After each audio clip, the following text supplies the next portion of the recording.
अर्को धन्यवादको पात्र भनेको बालेन हो। बालेनले राजालाई सडकमा आउने वातावरण बनाइदिनु भयो। बालेनलाई धेरै धेरै धन्यवाद दिन चाहन्छु। बालेनले नै हो अब राजाको आवश्यकता छ, राजा आउनुपर्छ, तस्करहरूले गोली हाने, जनता मारे सरकार भनेर त्यो चिठी त एउटा माध्यम हो, त्यो माध्यम हो। तर चिठी बुझेन भन्छ नि, होइन निर्मल निवासमा पुग्दा चिठी बुझेन नगरको भन्छ। यस्तो हुन्छ, त्यहाँ पनि दरबारले को पनि एउटा नीति हुन्छ, नियम हुन्छ। शनिबारको दिन चिठी काटेर जानु त्यो कतिको व्यावहारिक छ त्यो पछिको कुरा हो। दरबारले चिठी बुझ्छ, दरबारको छलफल गरेर त्यहाँ प्रचण्डलाई पठाएको त्यो पुलिसिया होइन नि त, दरबारमा पठाएको त खेलाँची हो त्यो, माधव नेपाललाई बोला जस्तो हो। दरबारलाई गएको कुरा त सूचना जान्छ, त्यहाँ मिटिङ बस्छ, सचिवालयको मिटिङ बस्छ, सचिवालयले सरकारलाई सोध्छन्, सोधिसकेपछि पास हुन्छ नि त। अनि यहाँ तपाईँको महेश बस्नेतलाई चिठी पठाए जस्तो त्यो त्यो टाउको कट्टा केपीले टाउको कट्टा हत्यारालाई पठाए जस्तो हो र त्यो राजालाई पठाएको त्यो चिठी छ।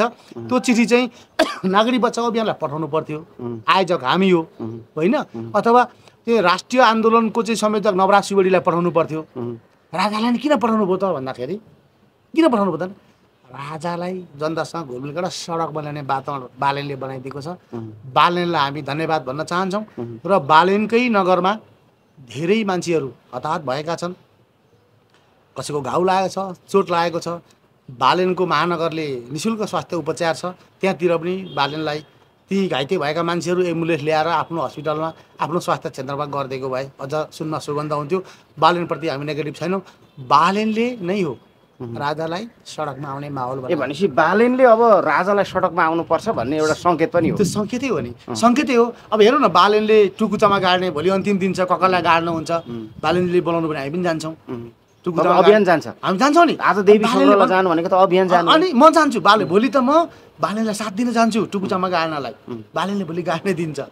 घरिघरि दुर्गा प्रसाईले बालेन भाइ अब आउनु पर्यो भन्छन् होइन, भनेपछि अब अभियानले पनि बालेनलाई, बालेनको कामलाई निकै समर्थन गरेको छ भन्ने कुरा होइन। यस्तो बालेनको काम गर्ने शैली नै अलिकति स्लो पोइजनको छ, तर बौद्धिक छ। उहाँसँग एउटा टिम छ, कहिले काहीँ खुस्किन सक्छ। अब राजालाई चिठी काट्ने बालेन पातलो सर र मोटो सरको कुराहरू पनि निकाले, कुरा त आयो नि त, आउनु सक्छ, कहिले काहीँ कन्ट्रोल पर्छ, आउनु पनि पर्छ। र बालेनले शनिबार पत्र काट्नु गलत छ। शुक्रबारको घटना आइतबार दिए पनि हुन्थ्यो, त्यो आजै पत्र काटेर आजै पैसा ल्याएर महानगरले कसको के चाहिँ टाल्नु थियो र। जस्तै कि अथवा यो चाहिँ एउटा चाहिँ छानबिन आयोग गठन गर भनेको छ, छानबिन आयोगको प्रतिवेदन पछाडि बालेनले काटेको भए झन् सुन्न सुगन्ध हुन्थ्यो, राम्रो हुन्थ्यो।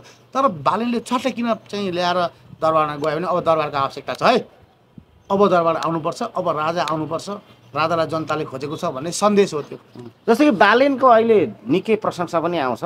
तपाईँहरूको अभियानबाट भनिदिनुहोस्, बालेनको 2-4वटा काम तपाईँहरूलाई ठिक लागेको, आज देवीलाई ठिक लागेको कुरा के छ भने। यस्तो बालेनले चाहिँ तपाईँको फोहोर व्यवस्थापन नगरेको भनेर नेकपा एमालेलाई 1 लाख रुपियाँको जरिवाना काटेर उठाउन नसक्नु बालेनको कमजोरी हो।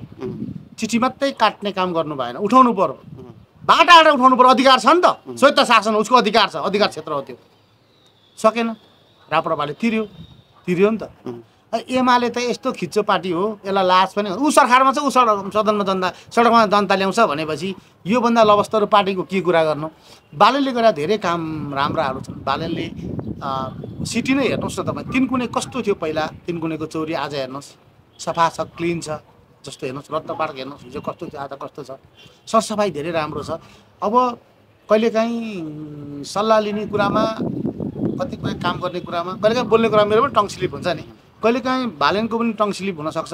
तर बालेनले चाहिँ ओजिलो अहिलेसम्म गरेको ओजिलो काम भनेको टुकुचामा गाड्ने कुरा र दरबारलाई जुन पत्र पठायो, राजाको महसुस गरेर पठायो, राजालाई सडकमा आउने वातावरण बनायो, त्यही राम्रो। धेरै काम मध्येका 2टा राम्रा काम यिनै हुन्। जस्तै कि प्रशासकीय अधिकृत निकालेर आज नगरका कर्मचारीहरूलाई 4 महिनासम्म तलब चाहिँ खुवाउन सकेको छैन भन्ने एउटा छ। यो बालेनकै कारणले भन्ने कुरा छ। बालेनको कारणले हो कि उसको राम्रो कामले कि नराम्रो कामले?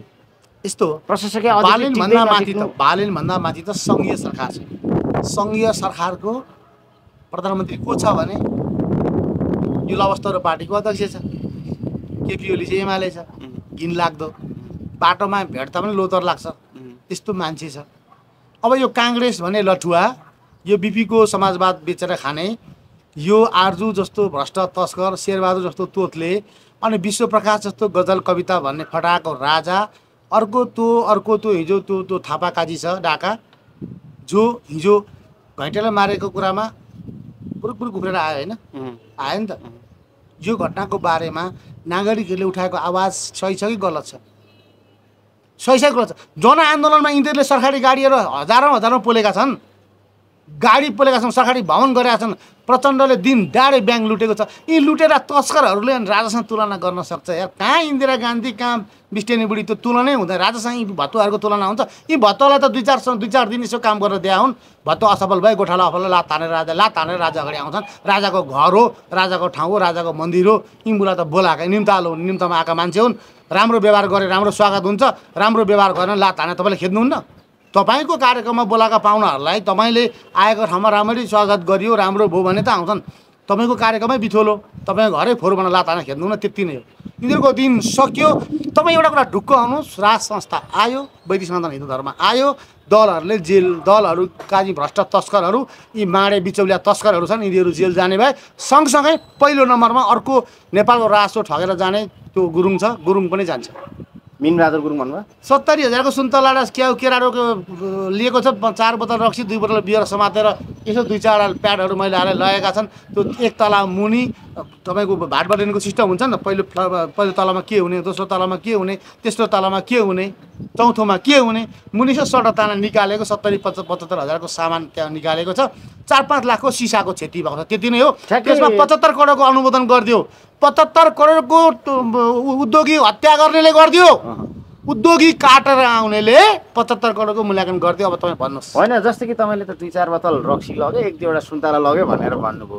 ठ्याक्कै त्यो भाटबटीबाट निकाल्दै गरेको मान्छे चाहिँ तपाईँले गर्नुभएको थियो कि अथवा तपाईँले पठाउनु भएको थियो? ठ्याक्कै त्यो होइन, हामीले फुटेजमा हेर्ने, हामीले फुटेज हेर्दाखेरि त्यहाँ पहिला केटाकेटीहरू आन्दोलनमा आएका थिए। भन्ला फेरि अहिले यो भिडियो हेरेर त कमान्डर यही थियो कि यसले त ठ्याक्कै त्यो होइन नि। तपाईँको हाम्रो आन्दोलनमा आएका मान्छेहरूलाई बाटोमा माओवादीले छेकेर अनि तपाईँको हुलहुज्जत गरेर कहिले भाटबडीतिर पसाइदिने, कहिले भाटबडीतिर पस्ने, जडीबुटीमा हेर्नुहोस् न, भक्तपुरबाट आएको मान्छेहरूलाई सडकमा छेकेपछि त्यो उपद्रव हुँदैन? अब भनेपछि तपाईँहरूको अभियानले देखेको राजै विकल्प पहिला यी ठगहरूको अन्त्य, यिनीहरूको अन्त्य हुनुपर्छ, यिनीहरूलाई बध गर्नुपर्छ। यिनीहरूलाई बध गर्नुपर्छ। के को 84 न 85? 84 मा चुनाव लडेर तपाईँ मत जितेर अनि तपाईँ सरकार चलाएर बध गर्नुहोस् न। यो नेपालमा 84 होइन, 84 मिनट जनतालाई गाह्रो छ, 84 घन्टा गाह्रो छ। के को 84? यो तपाईँको यो चैत महिना थाम्न गाह्रो छ। हेर्नुहोस् न, वैशाखको 1 गते आउला नि श्री 5 को महावाणी, आउला नि, आउने कुरो छ क्या? आउला नि, हेरौँ न। सङ्केत तपाईँ दिँदै हुनुहुन्छ, हेरौँ न, आउनु न। डोटाइको आउन सक्छ नि, डोटाइको आउन सक्छ नि। यी मलाई त्यो देशको अवस्था यस्तै भइसक्यो यतिसम्म। अब श्री 5 को महावाणी नै वैशाखतिर आउन सक्ने एउटा अवस्था यस्तो भइसक्यो।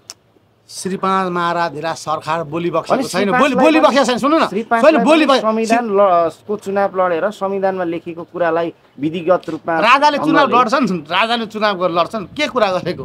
के को चुनाव? कुन चुनाव? हामी त के भन्छौँ भने त्यो यो भ्रष्ट तस्करहरूले के श्री 5 महाराधिराजको सुरक्षा कटौती गरौँ भनौँ, सबै हटाइदिए। यी सुरक्षा सबै हटाइदिउँ, नेपाली जनताले सुरक्षा गर्छन्। राजालाई घेरेको यिनै तपाईँको रहेका मान्छे सिएनएसँग मिलेर, यिनै दलका मान्छे मिलेर, यिनै सेना पुलिस मिलेर गोली हाना मारे होइन, हत्या गराएको होइन हिजो दरबारभित्र। यी पुलिसको यिनको के भर छ? यिनीहरूलाई अझै निकाल्दै हुन्छ। नेपाली जनताले सुरक्षा गर्छन् राजालाई नेपाली जनताले सुरक्षा गर्छन्। त्यहाँका सुरक्षाकर्मी राजालाई चाहिँदैन। ल्याए भयो, केपीका घरमा राखे पनि भयो, आर्जुका वरिपरि राखे पनि भयो, शेरबहादुरबाट डडेलधुरातिर पठाए पनि भयो, ती पुलिस चाहिँदैन।